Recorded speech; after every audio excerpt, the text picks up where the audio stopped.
জীবনে জীবনে কোনোদিন শুনছেন সরকারের কাছ থেকে আপনার থানার নামে কিংবা আপনার গ্রামের নামে কিংবা আপনার ডিস্ট্রিক্টের নামে খাজুর আসতে, দুম্বা আসতে, গরুর মাংস আনতে জীবনে শুনছেন? কোনোদিন জীবনে শুনছেন? কোন শোনেন নাই।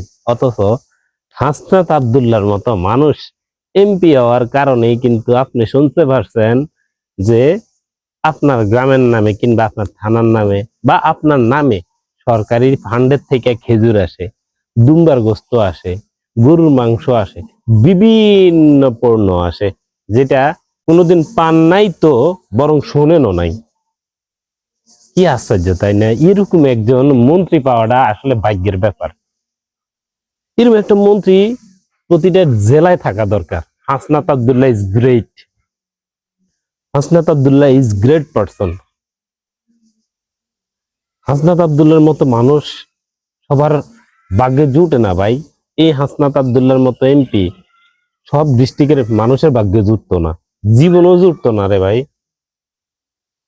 সে কত সুন্দর একটা উদ্যোগ নিয়েছে, সে একটা ওয়েবসাইট খুলছে, একটা ফেসবুক পেজ খুলছে, যে হাসনাত আব্দুল্লাহ জবাবদিহিতা বা হাসনাত আব্দুল্লাহ এমপি জবাবদিহিতা, মানে সরকার ফান্ডের থেকে হের নামে কি কি বরাদ্দ হয়, কোন কোন টেন্ডার আসে, কত টাকা পরিমাণ টেন্ডার আসে, কোন রাস্তার জন্য কত টাকা ব্যয় হইতেছে, কোন রাস্তা কি পরিমাণ চওড়া করছে, কি পরিমাণ পাতলা করছে, কি পরিমাণ মোটা করছে, কোন জায়গায় রাস্তা বানতে হয়েছে, কোন খাল খনন করতে হয়েছে, এই সমস্ত কিছুর জবাবদিহিতা করার জন্য সে একটা ফেসবুক পেজ খুলছে, হাসনাত আব্দুল্লাহ জবাবদিহিতা। সে ওইটার মাধ্যমে কখনো কখনো লাইভে এসে সমস্ত কিছু ডিটেলস জনগণকে বুঝিয়ে দেয়, কখনো কখনো পোস্টের মাধ্যমে। এই যে একজন মন্ত্রী দেবিদ্বারের মানুষ পাইছে, দেবিদ্বারের মানুষ ভাগ্যবান না? আমনে আমি ভাগ্যবান কিনা সেটা হয়তো কাজে কর্মে বোঝা যাবে, এখনো হয়তো বুঝেন নাই বা বুঝতে পারেন নাই, হয়তো বুঝতে পারবেন। কিন্তু হাসনাত আব্দুল্লাহ ভাই বাংলাদেশের একটা মাল রে ভাই। বাংলাদেশের অসংখ্য অসংখ্য দুর্নীতিবাজ এমপিদের কিন্তু মাথার ঘাম বার করে ফেলাইছে, দুশ্চিন্তার এক নাম্বার কারণ হয়ে গেছে। তবে একটা কথা সবাই বইলা যায় ভাই, ভালো মানুষের কিন্তু বাংলাদেশের মূল্য নাই, কদর নাই।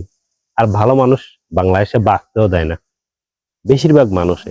এখন হাসনাত আব্দুল্লাহ পলিটিক্যালি এগুলা করতেছে মানুষের সিম্পাথি পাওয়ার জন্য, হইতে পারে, কিন্তু কাজ তো সত্য, ঘটনা তো সত্য, যা করতেছে জনগণকে তো দেখাই শোনাই করতেছে। এবারকার সিম্পাথি পাক না পাক ভাই, সিম্পাথি সবাই পাওয়ার আশা করে, সেও পাওয়ার আশা করে, কারণ ভবিষ্যতে সে তার দেবিদ্বার বাসীদের কাছে আবারও নির্বাচিত এমপি হিসেবে মনোনয়ন হতে চাইবে বা এমপি হতে চাইবে। তো মানুষের সিম্পাথিতে সে পাওয়ার আশা করতেই পারে, তাই না?